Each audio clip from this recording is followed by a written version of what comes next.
اگلے ہفتے ایران سے مذاکرات کر رہے ہیں، شاید کوئی معاہدہ کر لیں۔ امریکی صدر ڈونلڈ ٹرمپ کی نیٹو سمٹ میں میڈیا بریفنگ، کہا مجھے پرواہ نہیں ایران سے معاہدہ ہوتا ہے یا نہیں، ہم نے ایران کے ایٹمی تنصیبات تباہ کر دی، ایران اگلے 20 سال تک ایٹمی ہتھیار بنانے کے قابل نہیں رہا۔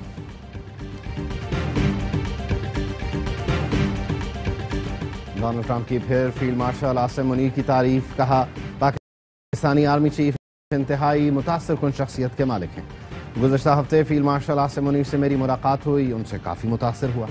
ڈونلڈ ٹرمپ نے کہا ان کے موجودہ دور میں بڑی کامیابی پاک بھارت جنگ رکوانا ہے، دونوں جوہری طاقتیں ایٹمی حملوں کی طرف جا سکتی تھیں۔ فیلڈ مارشل عاصم منیر اور مودی سے کہا آپ لوگوں کو تجارت کرنا پڑے گی، مودی سے کہا جنگ جاری رکھی تو آپ سے تجارت نہیں کریں گے۔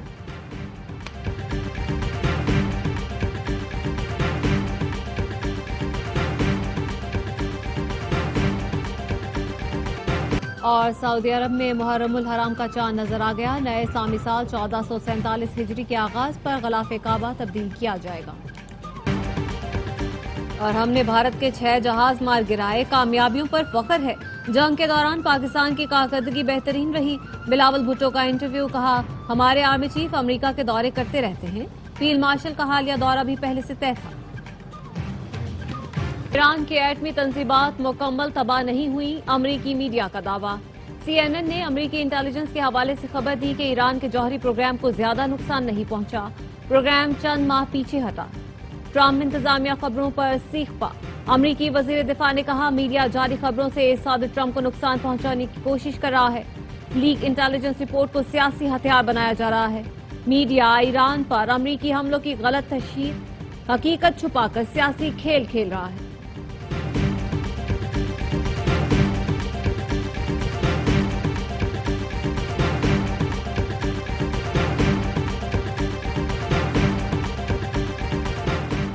ایرانی جوہری تنصیبات کو شدید نقصان پہنچا، ترجمان ایرانی وزارت خارجہ اسماعیل بقائی کا کہنا ہے ایران ایٹمی توانائی کے پرامن استعمال سے دستبردار نہیں ہوگا، ایران کا پرامن ایٹمی توانائی کا حق تسلیم شدہ ہے، ایران اب بین الاقوامی جوہری توانائی کے ادارے IAEA سے تعاون نہیں کرے گا، ایرانی پارلیمنٹ نے بل کی منظوری دے دی، بل کے تحت جوہری تنصیبات کی سیکیورٹی ضمانت کے بغیر IAEA کے معائنہ کاروں کا داخلہ بند کر دیا گیا ہے۔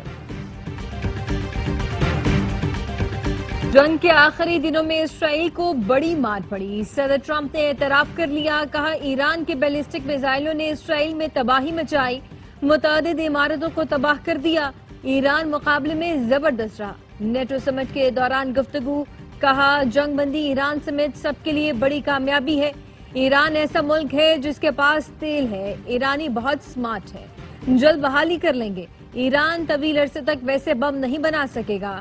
ٹرمپ نے کہا دونوں ملکوں کے درمیان بڑی جنگ ہوئی، جیسے 2 بچے اسکول کے میدان میں لڑتے ہیں، ایسی لڑائی فوری نہیں روکی جاتی، آپ 2-3 منٹ لڑنے دیتے ہیں۔ نیٹو چیف نے لقمہ دیا اور پھر ڈیٹی کو تب سخت زبان استعمال کرنا پڑی۔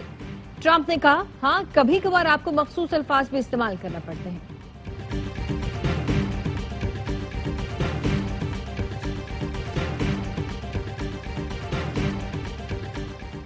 پاکستان اور چین کا سیکیورٹی تعاون بڑھانے پر اتفاق، قومی سلامتی کے مشیر لیفٹیننٹ جنرل محمد عاصم ملک کا دورہ چین، چینی قیادت سے ملاقاتیں، پاکستان کی جانب سے پرامن ہمسائیگی کے کردار کے لیے خواہش کا اظہار کیا، مشیر قومی سلامتی کی شنگھائی تعاون تنظیم کی سلامتی کونسل کے سیکریٹریز کے اجلاس میں شرکت، عالمی صورتحال اور امن و سلامتی کے لیے پاکستان کے موقف کا اعادہ کیا۔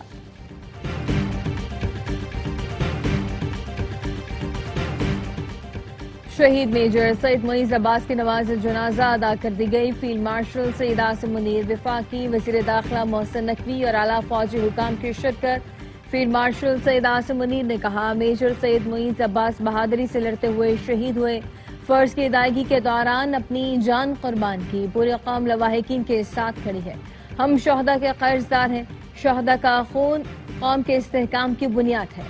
ISPR کا کہنا ہے میجر معیز نے سراروغہ میں خارجیوں سے لڑتے ہوئے جام شہادت نوش کیا۔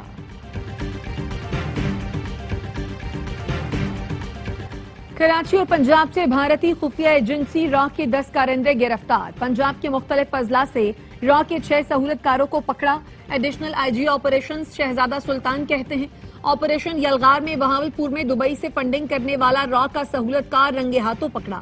بہاولپور میں مسجد ریلوے اسٹیشن پر حملے کی منصوبہ بندی کی خفیہ اطلاع ملی تھی۔ دہشت گردوں سے آئی ای ڈیز، ڈیٹونیٹرز اور خفیہ دستاویز برآمد ہوئی۔ را کے میجر رویندرا راٹھور اور انسپیکٹر سنگھ کی آڈیو انٹرسپٹ کی گئی۔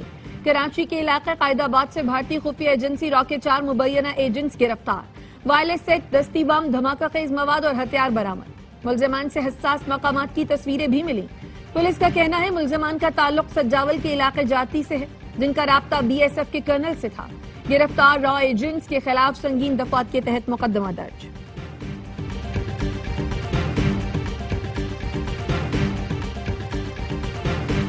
بجٹ پیش نہ کرتے تو نااہل ہو جاتے۔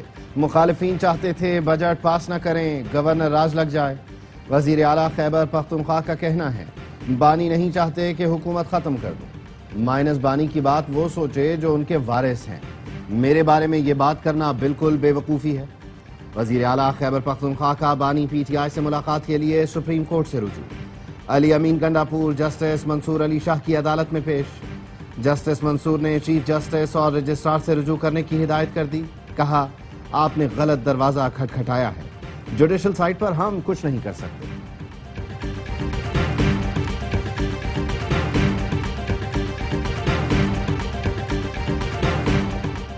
نواز شریف کو مائنس کرنے والا خود پارٹی اور گھر سے مائنس ہو گیا۔ علیمہ خانم مسلسل علی امین گنڈاپور کے خلاف سازش کر رہی ہیں۔ وزیر اطلاعات پنجاب عظمہ بخاری کہتی ہیں وزیر اعلیٰ کے پی نے بھی اپنے خلاف سازشوں کا اعتراف کر لیا۔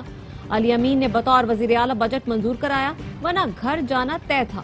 گورنر خیبر پختونخوا فیصل کریم کنڈی کہتے ہیں تحریک انصاف 2 دھڑوں میں بٹ گئی، پی ٹی آئی کے پی نے بانی کو مائنس کر دیا۔ وزیر اعلیٰ کے پی تابع دار ہیں، اسلام آباد سے جو ڈیوٹی دی جاتی ہے اسے نبھاتے ہیں۔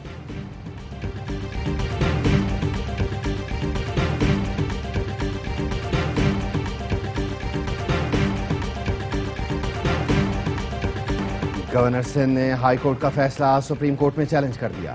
آئینی درخواست کی سماعت اسلام آباد میں ہوگی۔ سپریم کورٹ کراچی رجسٹری کے مطابق یہ آئینی معاملہ ہے، پرنسپل بینچ میں ہی سماعت ہوگی۔ درخواست گزار نے کہا سندھ ہائی کورٹ نے ہمیں سنے بغیر فیصلہ سنایا، قائم مقام گورنر اویس قادر شاہ کو اجلاس کرنے سے روکا نہیں گیا۔ تصاویر ویڈیو سے واضح ہے قائم مقام گورنر کو مکمل پروٹوکول دیا گیا۔ 2015 کے قانون کے تحت قائم مقام گورنر ہاؤس استعمال نہیں کر سکتا۔ سندھ ہائی کورٹ نے جلد بازی میں فیصلہ کر کے درخواست نمٹائی۔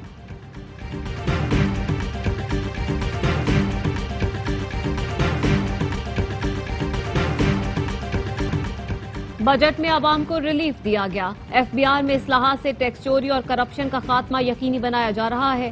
وزیر خزانہ محمد اورنگزیب کا قومی اسمبلی کے بجٹ اجلاس میں کٹوتی کی تحریک پر جواب۔ کہا سبسڈیز اور حکومتی اخراجات کم کیے جا رہے ہیں۔ وہ دن گزر گئے جب وزیر اعظم آفس سے اپنے گھر ہیلی کاپٹر پر جاتا تھا۔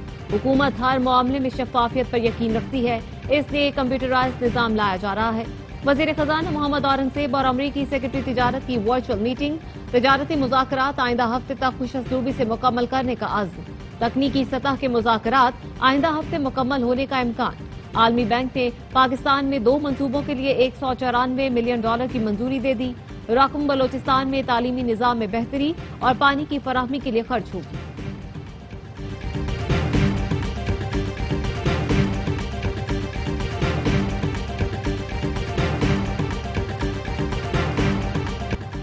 بجٹ میں کسی قسم کی اصلاحات نہیں کی گئی۔ اصلاحات کرنے تک حالات درست نہیں ہو سکتے۔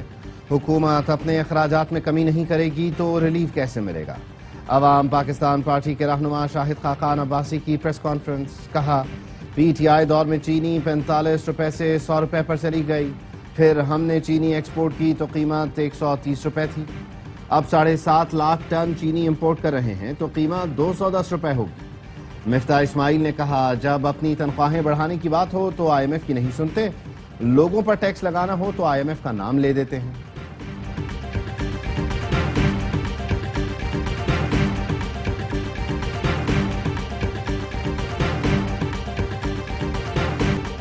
زرعی ترقی کے لیے کھاد اور زرعی ادویات پر ٹیکس نہیں لگایا جا رہا۔ زراعت ملک کی معیشت میں ریڑھ کی ہڈی کی حیثیت رکھتا ہے۔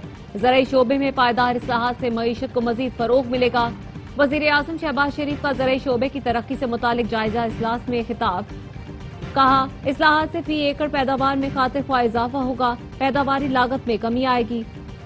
فارم میکنائزیشن کی ترویج کے لیے زرعی مشینری اور آلات پر ٹیکس بتدریج کم کیا جائے۔ زرعی اجناس کو ذخیرہ کرنے کی صلاحیت بڑھانے کے لیے اقدامات تیز کیے جائیں۔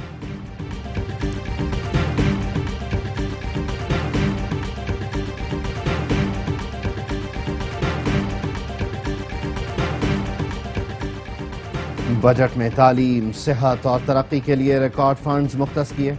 عوامی خدمت، فلاح و بہبود اور گڈ گورننس کے اہداف پورے کریں گے۔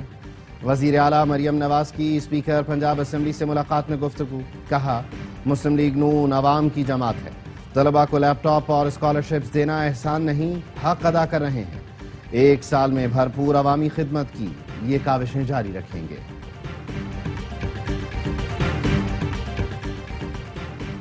سندھ اسمبلی نے آئندہ مالی سال کا 3 کھرب 45 ارب روپے کا بجٹ منظور کر لیا۔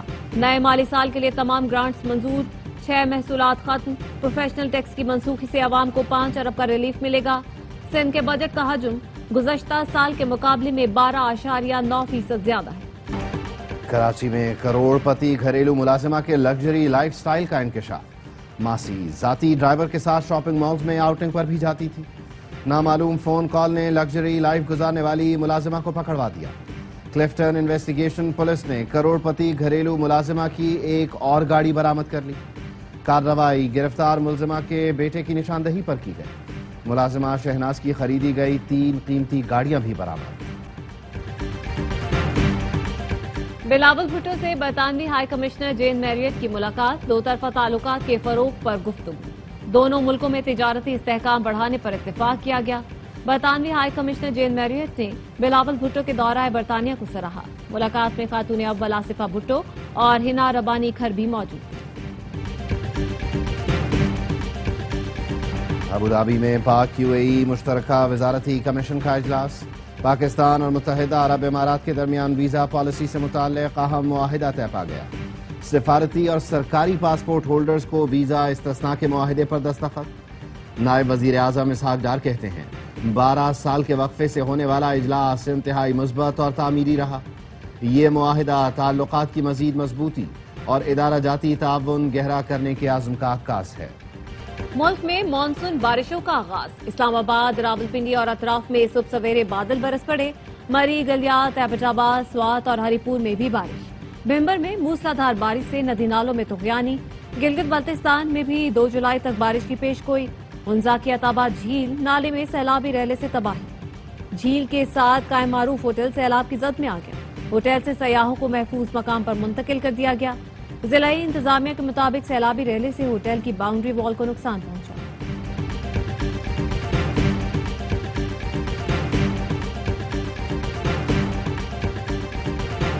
وفاقی وزیر داخلہ محسن نقوی کی زیر صدارت اجلاس۔ محرم الحرام کے دوران سیکیورٹی انتظامات کا جائزہ۔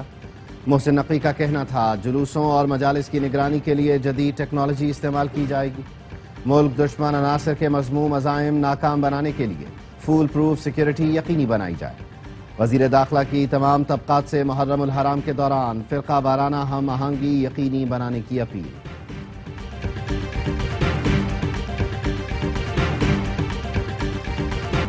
زہران ممدانی کا نیو یارک کا پہلا مسلمان میئر بننے کا روشن امکان۔ ڈیموکریٹک پارٹی کی جانب سے میئر کی نامزدگی حاصل کر لی۔ زہران ممدانی نے پارٹی الیکشن میں سابق governor new York Andrew comma کو شکست دی۔ زہران ممدانی کو 4.25 لاکھ سے زائد ووٹ ملے۔ کامیابی کے بعد زہران ممدانی نے ووٹرز کا شکریہ ادا کیا۔ نیو یارک میں پاکستانی کمیونٹی زہران ممدانی کو میئر بنانے کے لیے متحرک ہے۔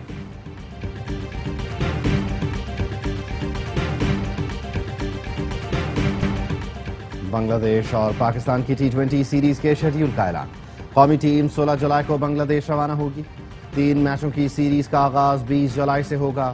تمام میچ ڈھاکہ میں کھیلے جائیں گے۔ ایشین ڈبل اسکواش چیمپئن شپ میں پاکستانی جوڑی کا دھماکے دار کھیل۔ نور زمان اور ناصر اقبال نے فائنل میں جگہ بنا لی۔ کوالالمپور میں جاری ایونٹ کے سیمی فائنل میں میزبان ٹیم کو 2-1 سے مات دی۔ پہلا سیٹ ہارنے کے باوجود شاندار کم بیک کیا۔ اگلے دونوں سیٹ میں بازی مار کر ٹاپ 2 میں انٹری دی. ٹرافی کے حصول کے لیے پاکستان کا کل روایتی حریف سے مقابلہ ہوگا.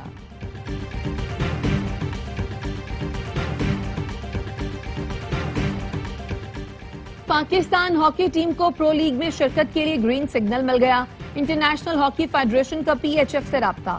پرو لیگ میں شرکت کے لیے مدعو کیا. نیوزی لینڈ مالی مسائل کے باعث لیگ سے دستبردار ہو گیا. پاکستان کے خلاف نیشنز کپ کا فائنل جیت کر کیویز نے پرو لیگ میں جگہ بنائی تھی. اور حضرت بابا فرید الدین گنج شکر کے سالانہ عرس کی تقریبات جاری. ملک اور بیرون ملک سے زائرین کی بڑی تعداد پاک وطن پہنچ گئی. عرس کی تقریبات 15 روز تک جاری رہیں گی. سیکیورٹی کے سخت انتظامات.